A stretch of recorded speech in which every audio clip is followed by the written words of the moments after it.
અક્કડ બાબત છે, તું આરામ કર, જલસા કર.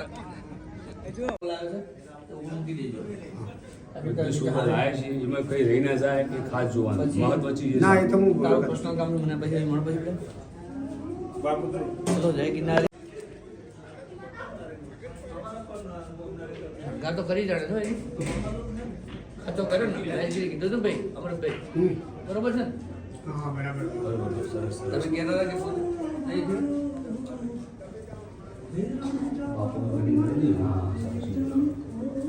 બોલો માટી લાયા ને તે માટી લાયા છે એ માટી મૂર્તિ તોડ્યું ત્યાં તોબાનો સિક્કો કોક આવશે ને બધું અંદર ભૂલ ના કરતા હોય મૂર્તિ મૂકવાનું સિસ્ટમથી કરવાનું.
પણ જે હતા અને પ્રાણ પ્રતિષ્ઠાના શરૂઆતથી માંડીને અંત સુધી જેમણે યોગદાન આપ્યું છે એવા આદરણીય પૂજ્ય મહંત મુકેશગીરી બાપુ કે જે પોતે જ્યારથી આ મંદિરનું નિર્માણની શરૂઆત કરી ત્યારથી આજ દિન સુધી સતત ચિંતિત રહ્યા છે અને કઈ રીતે આ મંદિરનો સફળ રીતે આ સંપન્ન કાર્યક્રમ થાય એની સતત ચિંતા કરી.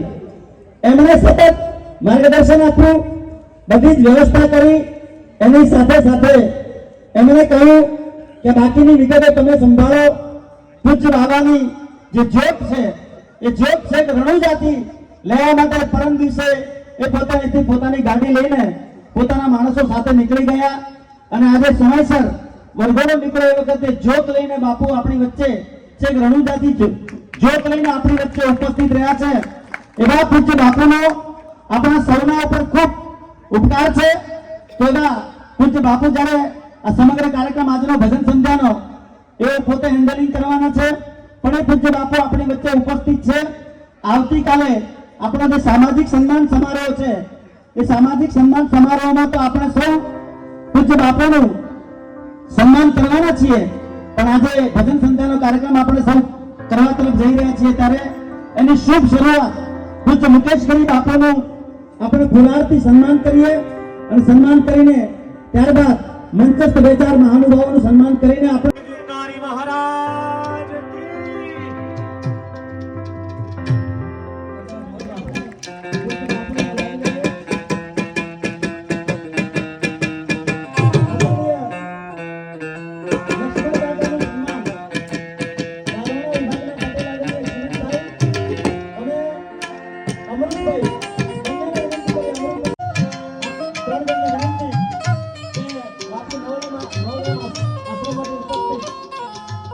બાપુનું ફુલારથી સ્વાગત કરે.